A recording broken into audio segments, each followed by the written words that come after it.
Olá, tudo bem? Ah, boa tarde, tudo bom, Luman? Tudo certo.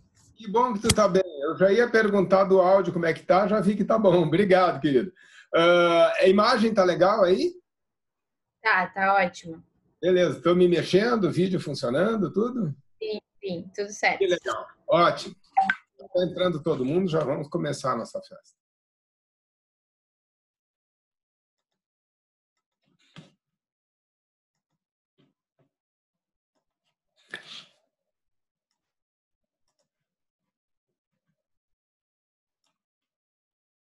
Olá, boa tarde. Ah, boa tarde, tudo bom, Júlia? Tudo certo? Ah, boa tarde, Betina, boa tarde, Helena, boa tarde, Lucas, Marco. Boa tarde.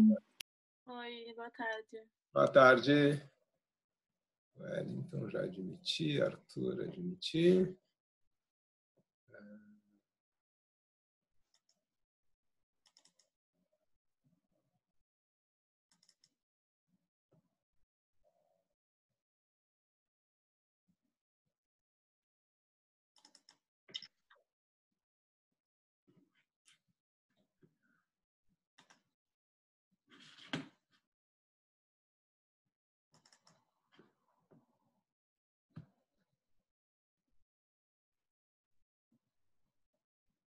Ok. Ver se tem mais alguém. 10. Esperar mais um minutinho para ver se chega mais gente, ok, pessoal?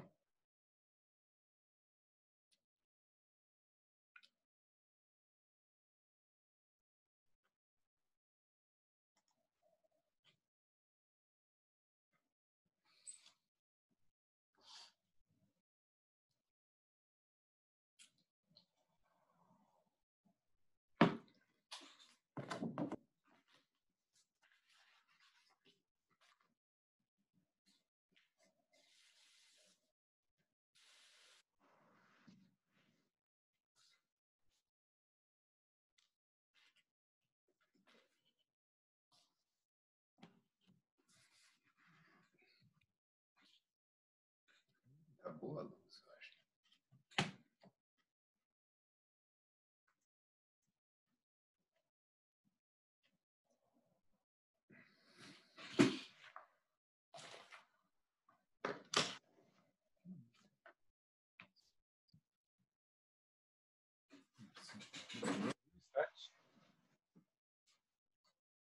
Ah, não lembro, Carol. Não lembro.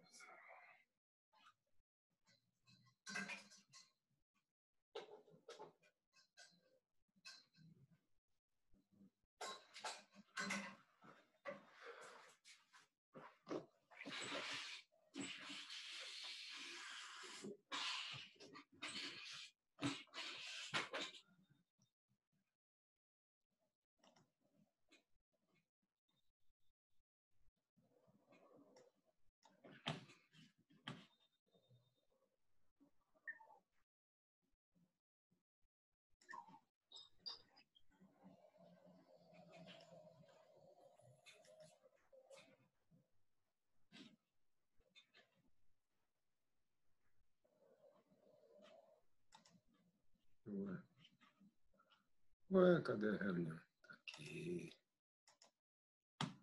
Ok.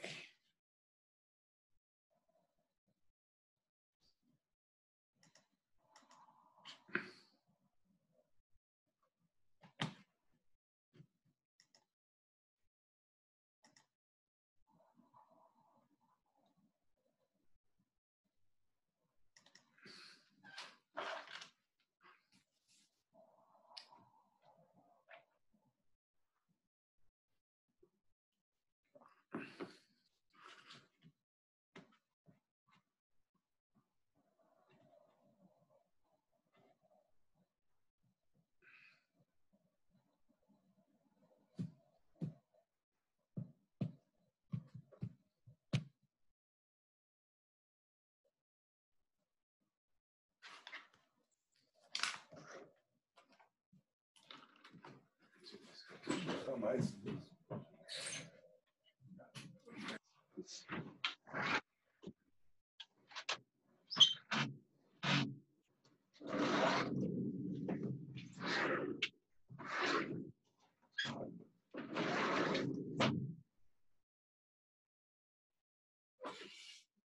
Que legal.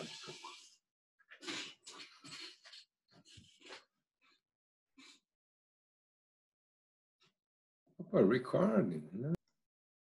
Bom, pessoal, começo a tarde comentando os resumos de vocês, dos capítulos 2 e 3. Gostei muito de todos, ok? Dou os parabéns gerais à turma. Um ponto preocupante, Bruno não está aí, né? Apenas 2 ou 3 detalhes, tá? Um detalhe, na dúvida, deem preferência a se estender nos comentários de vocês a respeito do texto do que no texto em si, ok? Recebi ótimas sínteses, gostei muito dos mapas mentais, tá? Achei muito, muito legais, tanto da Luma quanto do Wellington, estão muito bacanas, parabéns para vocês, pessoal. Tá? Uma pergunta importante para a turma como um todo. Quando eu perguntei sobre o livro, vocês me comentaram que conseguiram o PDF desta edição da edição compacta, certo? Isso. Gente que conseguiu.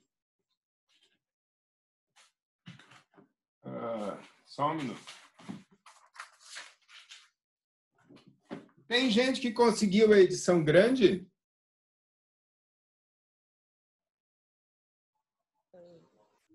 Acho que não. Ok.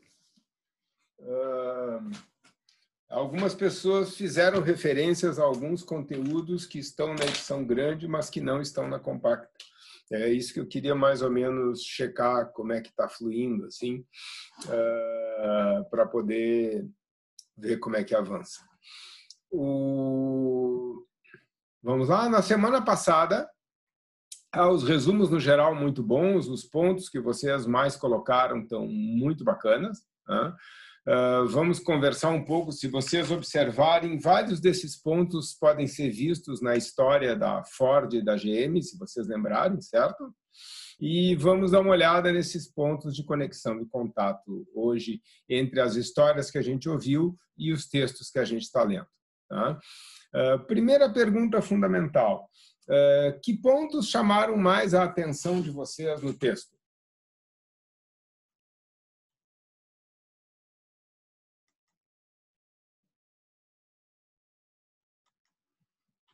Alô? É que eu estou abrindo aqui.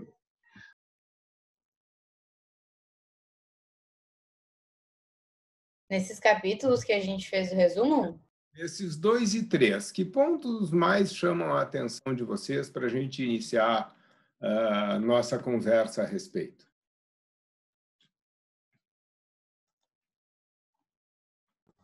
Eu acho que os 5 objetivos de desempenho, que seriam flexibilidade, qualidade, rapidez, custo e confiabilidade.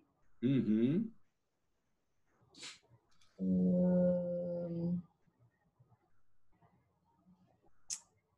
Portanto, eu já vou abrir aqui para vocês. Um minuto. Legal que ela tenta encontrar formas de mensurar essas 5, não sei, indicadores? Não sei. Parâmetro de desempenho, na verdade, como é que eu crio indicadores para poder avaliar esses parâmetros, né? A gente pode chamar diretamente de indicadores. Deixa eu já colocar aqui a tela para vocês. Ok? Eu acho que o mais interessante foi essa conexão dos 5 objetivos com a formação da estratégia, né? E da importância de cada um deles para...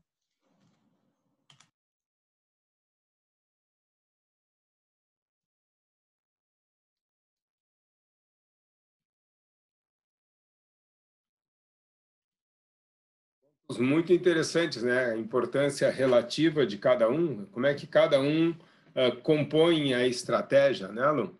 Espera aí que eu troquei a tela e ele muda tudo aqui, desculpem.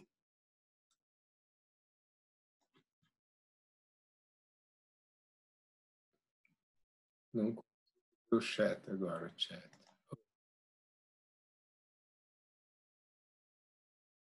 Eu só estou ajeitando a tela para poder ter visão do chat e de vocês participantes aqui ao mesmo tempo.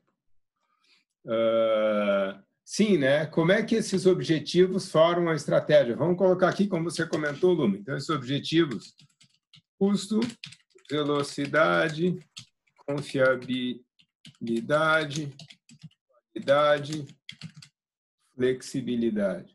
Opa. Já viram que eu digitando são um desastre, né?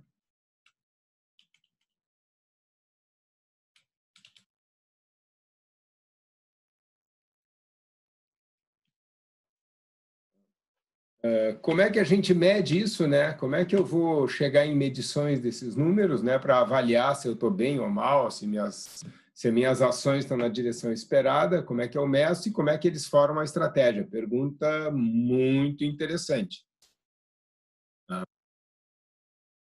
Outros pontos que chamam a atenção. Aqui no como formam a estratégia, eu gosto muito do cerne da definição de estratégia do Slack. A estratégia como posicionamento. Posicionamento aqui, gente, vocês já ouviram esse termo em marketing? Ele é um termo extremamente importante. Já ouvimos, sim. Certo, perfeito. Tá? Ele é extremamente importante, né, essa questão de como é que eu quero ser visto no mercado, né? Como é que eu quero me colocar em relação às outras empresas, como é que eu quero aparecer perante aos meus clientes. Tá? Esse posicionamento leva a dois grandes caminhos, né? Um posicionamento onde eu me coloco em relação às outras empresas, o Slack vai bastante nesse caminho, e tem o posicionamento que depois vocês vão passo a passo ouvir falar e vão ter na disciplina de estratégia com mais calma, o posicionamento chamado de Oceano Azul, que é um posicionamento de, através da inovação, como é que eu tento me colocar de uma forma completamente nova, como que criando um novo setor de desempenho. Tá? Por exemplo, vamos lá, de novo o exemplo que eu estou gostando bastante de usar, ele é um pouco cansativo talvez para vocês, mas vamos lá. Eu comentei com vocês que se a gente está estudando indústria automotiva, o próximo breakthrough para ser estudado é a Tesla, certo? Alô? Certo. Então, a Tesla passa 10 anos desenvolvendo as maiores eficiências. A Tesla desenvolve veículos com acelerações extremamente elevadas e a maior eficiência energética possível, assim, possível até o momento, vamos dizer assim, né? O melhor que dá para chegar até esse momento. Né? E tem feito investimentos monstruosos nas melhores baterias que se possa conseguir. Né? Por que isso é tão importante? Porque se a gente pensar em indústria automobilística como um negócio que tem aproximadamente entre 120 e 130 anos, né? Vamos botar 130, a década de 1890, esse negócio começa a pipocar, principalmente na Europa. Tá? Todas as outras indústrias automobilísticas, todas as outras empresas têm 130 anos de desenvolvimento de um dado caminho tecnológico. Certo? Isso envolve conhecimento muito profundo numa determinada forma de fazer as coisas e, como vários de vocês comentaram, no momento que eu defini meu produto de uma determinada forma, eu monto uma estrutura imensa para esse produto. Estrutura aqui são fábricas inteiras de motores, de componentes para motores, toneladas de patentes e desenvolvimentos de motores que usam combustíveis líquidos, né? Que usam principalmente gasolina e diesel, certo? Os outros até existem, mas são, digamos assim, secundários. Todo mundo foi bem até aqui? Vem a Tesla e tem um banco de patentes imenso de desenvolvimento de veículos elétricos, monta os veículos elétricos de maior eficiência disponível no mercado até o momento. E o que acontece quando entra um concorrente extremamente inovador que nem a Tesla? 130 anos de conhecimento. Quando eu digo 130 anos, eu estou sendo um pouquinho teatral, mas também estou sendo, em alguns casos, estou sendo bastante realista. Se vocês pararem para pensar, a Ford Motor Company, em 1907, se a gente pensar a Ford Motor Company na sua fundação para fazer o Ford T, em 1907, então são 113 anos. Se a gente pensar a Mercedes na virada do século, são 120 anos. Certo? A Mercedes e a Daimler-Benz são empresas com 120 anos. Tá? Então, alguns dos concorrentes atuais têm, sim, concretamente, mais de 100 anos. Certo? A Fiat tem aproximadamente 110 anos, ela é de um pouquinho antes da Primeira Guerra Mundial. Tá? Então, nós estamos... A Renault também é de um pouquinho antes da Primeira Guerra Mundial. A Citroën já é entre a Primeira e a Segunda Guerra Mundial. Tá? Se vocês pensarem, o último grande player que está no jogo, né? Os dois grandes players que estão no jogo nesse momento, que são as duas empresas mais... A GM aparece como GM no final da década de 10, por volta de 1919, mas fruto de empresas que são de 10 anos antes. Estou indo muito rápido? Então, se você pensar GM tem 100 anos, mas as empresas que formarem a GM, algumas delas têm mais de 110, certo? Grandes players que estão nesse momento incomodando de verdade, assim, que são concorrentes de ponta, mais recentes, vamos colocar os dois mais importantes, Volkswagen, de 1936, e Toyota, que, se não me falha a memória, é mais ou menos de 1936 também, certo? Então, você bota aí meados da década de 30, metade da década de 30, então, metade da década de 30 são 65 mais 20. Então, assim, quem é mais novinho, certo? As crianças nesse jogo têm 85 anos, certo? Os vovô têm entre 110 e 130. Aí vem a Tesla, uma empresa com menos de 20 anos, um pouco mais de 15 anos, eu não lembro se ela é de 2003 ou 2006. Aliás, eu pesquisei vários vídeos sobre o histórico da Tesla, não encontrei nenhum que tivesse os 2 últimos anos, certo? Os mais recentes são de 2018. Mas, por incrível que pareça, o ritmo desses caras está tão intenso que entre 2018 e 2020 tem pelo menos 3 coisas importantes que a Tesla está colocando no mercado, né? Que são os caminhões, as picapes, que no mercado norte-americano é um produto muito importante, tá? No mercado brasileiro mediano, tá? E a questão da evolução das baterias. Tá. E a questão da evolução das baterias, onde eles estão concorrendo, digamos assim, com todo mundo, mas estão muito na ponta. Tá? O caminhão da Tesla, gente, nós estamos falando, o semi-truck, eu estava pesquisando esse vídeo, depois eu deixo ele para vocês aqui, para quem gostar desse assunto de logística. Nós estamos falando de um caminhão com um payback de 2 anos, com um custo operacional, assim, que o custo desse veículo em combustível, que no caso é eletricidade, é 40% do custo de diesel nos Estados Unidos a preços de 2018. Todo mundo foi bem até aqui? Quando esse veículo esteja disponível em grandes quantidades, ele vai passar o rodo na indústria. Acho que é o Bruno que está com o microfone aberto. Bruno, boa tarde.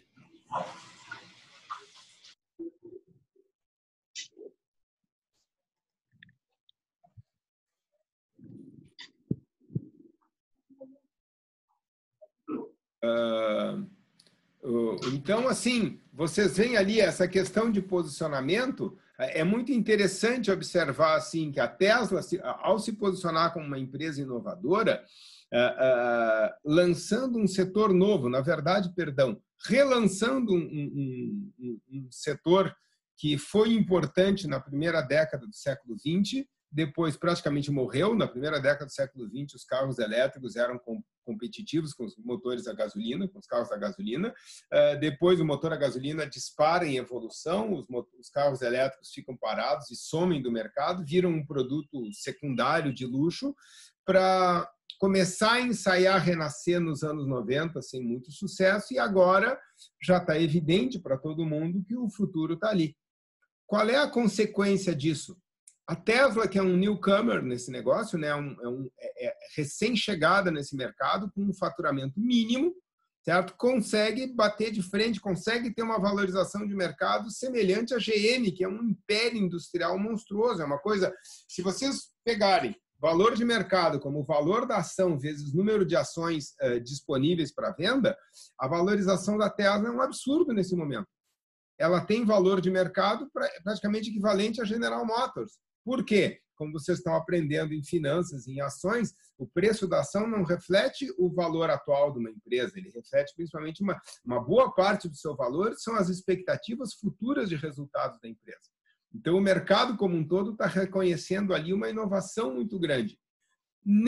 Neste mercado de inovação, esses caras são claramente os líderes, certo? E vão tirar muito proveito da sua posição de liderança durante um bom tempo, certo? Essa é a questão do Oceano Azul. Tudo que os outros...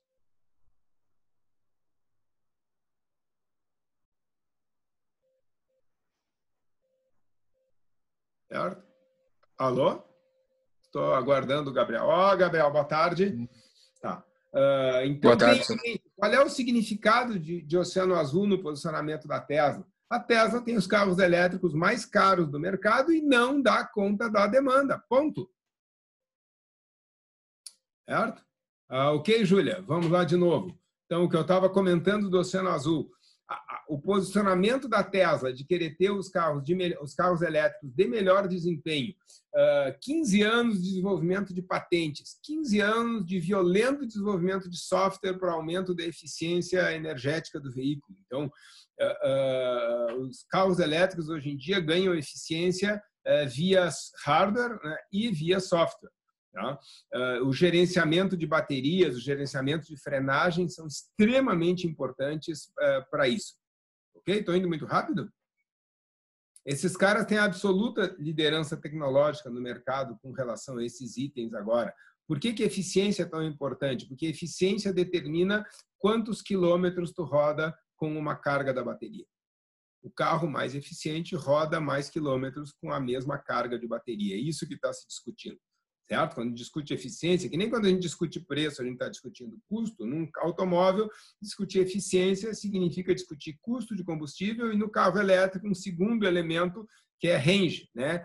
Que é a distância que eu consigo percorrer com uma carga de bateria. Todo mundo foi bem até aqui? Sim. Tá? Então, percebam que o posicionamento... Isso que é uma empresa que ainda não teve lucros tão significativos assim. Faz 1, 2 anos que eles começaram a ver azulzinho no balanço. Certo? Ano passado, começaram a ensaiar algum azulzinho no balanço. Antes, eles não davam conta da demanda. Tinha um monte de clientes descontentes, clientes pedindo de volta o dinheiro das entradas, que não recebeu o carro num certo tempo. Era uma vida bem complicada lá por não dar conta da demanda. Opa! Então, é muito, muito interessante como é que esse posicionamento é formado. Por exemplo, na Tesla, em função de um outro elemento que não é explorado neste texto, mas eu vou colocar aqui, o Slack coloca isso como uma parte da flexibilidade, mas alguns autores colocam inovação como um elemento, digamos assim, em paralelo da estratégia. Deixa eu aumentar um pouquinho isso. Ok, gente? É através da inovação que você cria posições disruptivas, né? Posições que a concorrência não consegue te alcançar. Quem gosta desse assunto, várias pessoas comentavam que gostavam, só um minuto.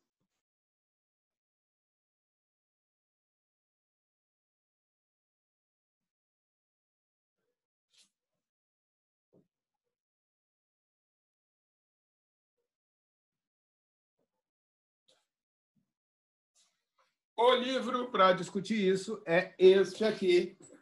Todo mundo está vendo bem? Alô? Não consigo ver o nome só. O nome do livro é A Estratégia do Oceano Azul, da René Malburn e do Shan King. Quando eu dei a disciplina de estratégia, esse livro era leitura obrigatória. O primeiro seminário da disciplina era este livro. Eu vou deixar à disposição no Moodle para vocês 2 materiais sobre isso. Um artigo do famoso Michael Porter, do qual vocês ainda vão ouvir muito e já ouviram seguramente, tá? Discutindo o que é estratégia. Esse artigo é particularmente importante para nós em operações, porque ele deixa bem claro que eficiência operacional não é estratégia. Eficiência operacional é elemento... Opa, espera aí um pouquinho. Vocês estão vendo o PowerPoint ou estão me vendo? Os dois. Os dois? Deixa eu colocar a tela em mim, daí vai aparecer mais claro. Só um pouquinho. é muito... Só um pouquinho. Opa, vou botar aqui.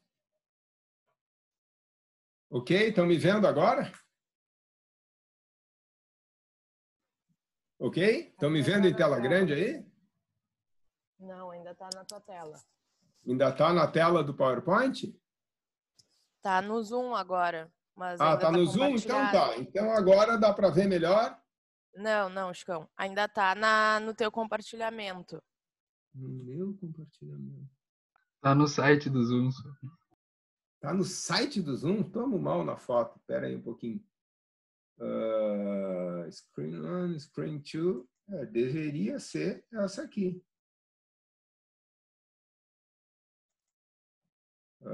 Deixa eu aumentar aqui. Estão me vendo grandinho agora?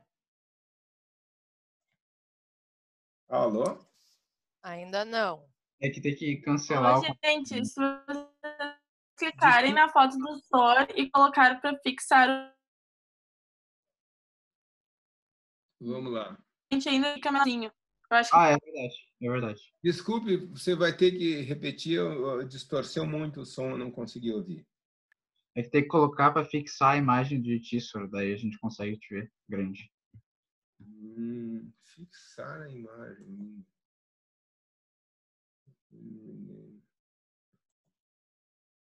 Spotlight Video, vamos ver.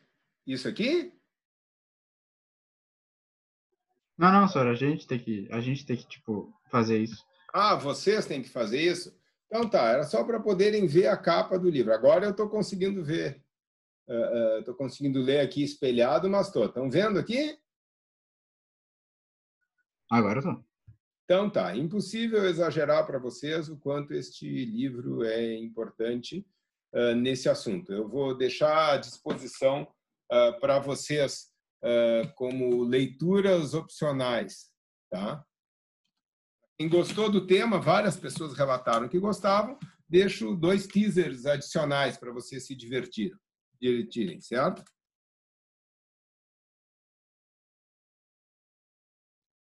O que é estratégia?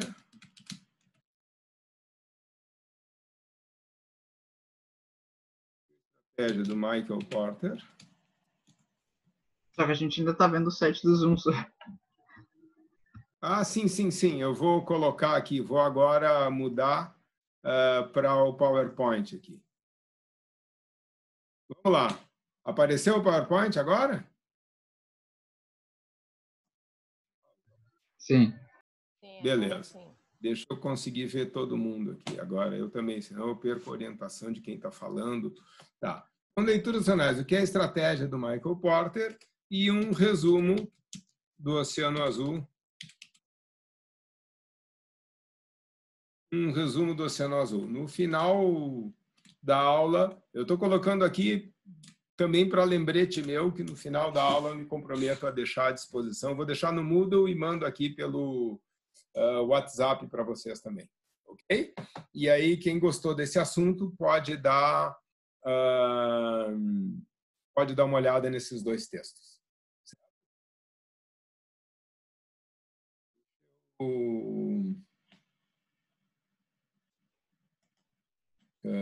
Agora, vamos então. Nós estávamos na aula passada, conversamos sobre os critérios competitivos, né? Que vários de vocês destacaram: custo, qualidade, flexibilidade, confiabilidade e inovação, certo? Na verdade, aqui nesta lâmina, ele está somando velocidade com confiabilidade. Vamos lá. O que quer dizer isso? Isso é muito interessante porque em estatística esses são 2. Vamos lá. Tenham sempre em mente. Vocês tiveram uma disciplina de introdução à estatística no ano passado? Alô? Não? Tiveram alguma disciplina de introdução à estatística no ano passado? Não. Não foi bem introdução à estatística, mas a gente passou um pouco pelo assunto. Então tá. Tenham sempre em mente que logística estuda com estatística.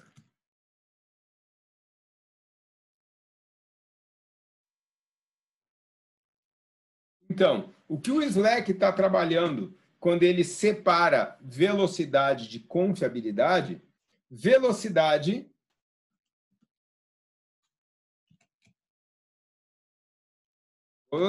significa o prazo prometido.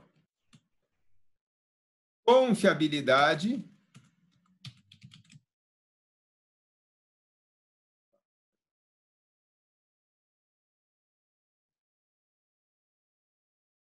significa o prazo executado, o prazo cumprido.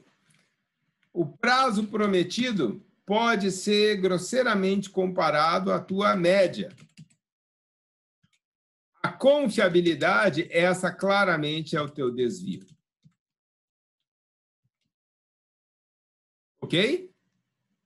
Imaginem que vocês ficassem no cargo de comprador para uma empresa. Inclusive, teve um colega de vocês, no ano que eu dei estratégia, um dos alunos hoje é comprador de uma grande empresa, certo? Ele está na área comprador num nível mais estratégico, né? Que chamam de procurement, né? Quem busca, desenvolve novos fornecedores e faz contratos de longo prazo, certo? Você é responsável pelos produtos estarem na empresa. Imaginem que você é comprador de um supermercado, certo? Alô? Certo. Ok. E aí é o seguinte, teu supermercado adota uma estratégia assim de tomar eventualmente alguma atenção com os clientes. Por exemplo, quem às vezes faz isso, não faz de forma regular, mas de vez em quando faz, é o Zafari, que você está lá na fila do caixa e às vezes a pessoa que está no caixa pergunta: o senhor encontrou tudo que procurava hoje? Já passaram por essa experiência de ir no caixa do supermercado e a pessoa perguntar: o senhor encontrou tudo que procurava hoje? Quando esses funcionários estão fazendo pesquisa, eles inclusive até anotam as coisas que você não encontrou. Por que isso é tão importante? Certo? Falta de produtos na prateleira do supermercado, e vocês viram nessas últimas semanas faltar álcool gel, papel higiênico até dava um bate-papo bem divertido. Todo mundo foi bem aqui? Sim. Alô? Alguém não ouviu falar que na primeira semana de confinamento faltou papel higiênico pelo Brasil todo?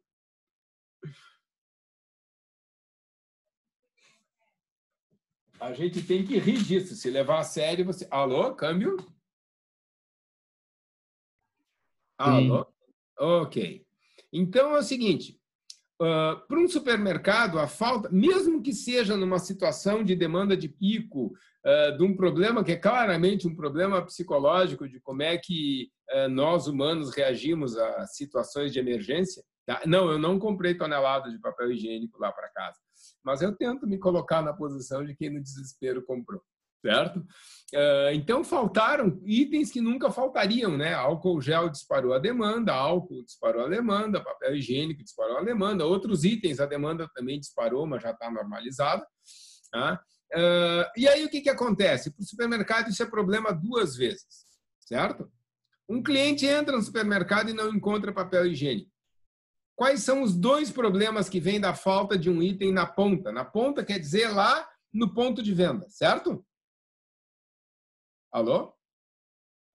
Falta de um item no ponto de venda traz duas consequências. Primeira consequência, perda de receitas para o supermercado. Essa é uma consequência óbvia, certo? Se não tem produto, quanto tu vende daquele produto para o cliente que queria comprar? Nada, exatamente, Júlia. Tua receita caiu a zero. Esse é um problema de curtíssimo prazo, mas tem um problema de médio prazo tão ou mais sério, que é: você foi comprar papel higiênico aqui pertinho, moro aqui pertinho do Zafari de Higienópolis, e não tinha. Mas você quer papel higiênico. O que você faz?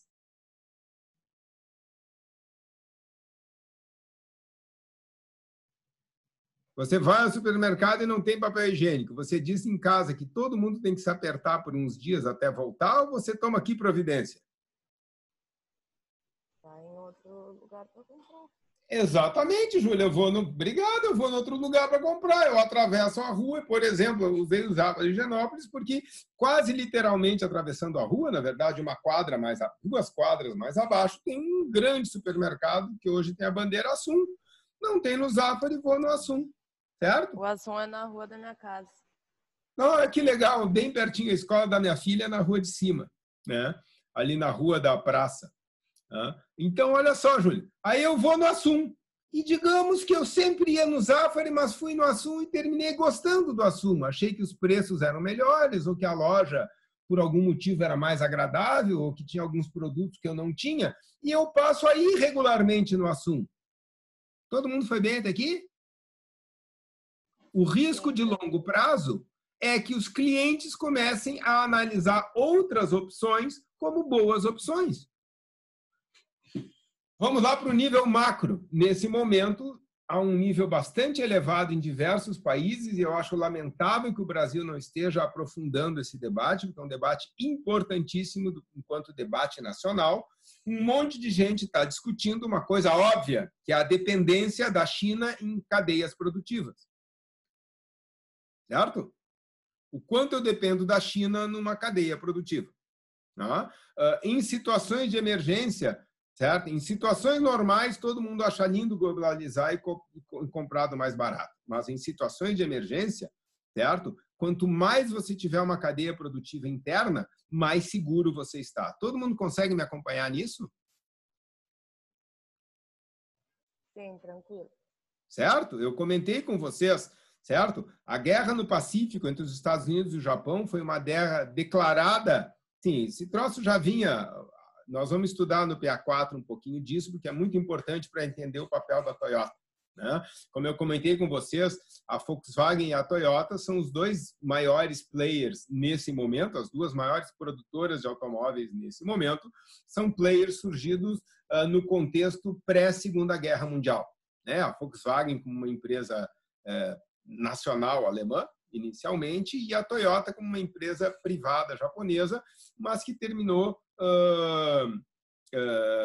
se beneficiando muito das políticas do governo japonês de reconstrução no pós-guerra.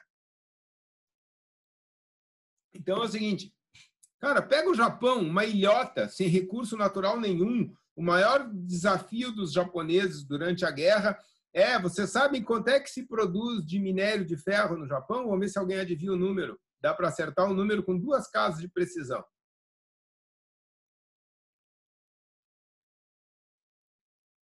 Alguém sabe quanto é a produção de minério de ferro do Japão? Ou quanto é que era no final dos anos 30? Esse número que vocês estão pensando aí, quanto? Zero! E a produção de carvão siderúrgico para poder pegar o minério de ferro e fazer aço?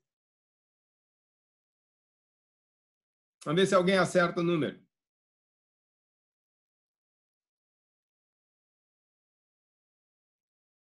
Alguém sabe quanto é que é o número da produção japonesa de carvão para siderurgia logo antes da Segunda Guerra Mundial? É fácil de saber o número. Sabe quanto que é?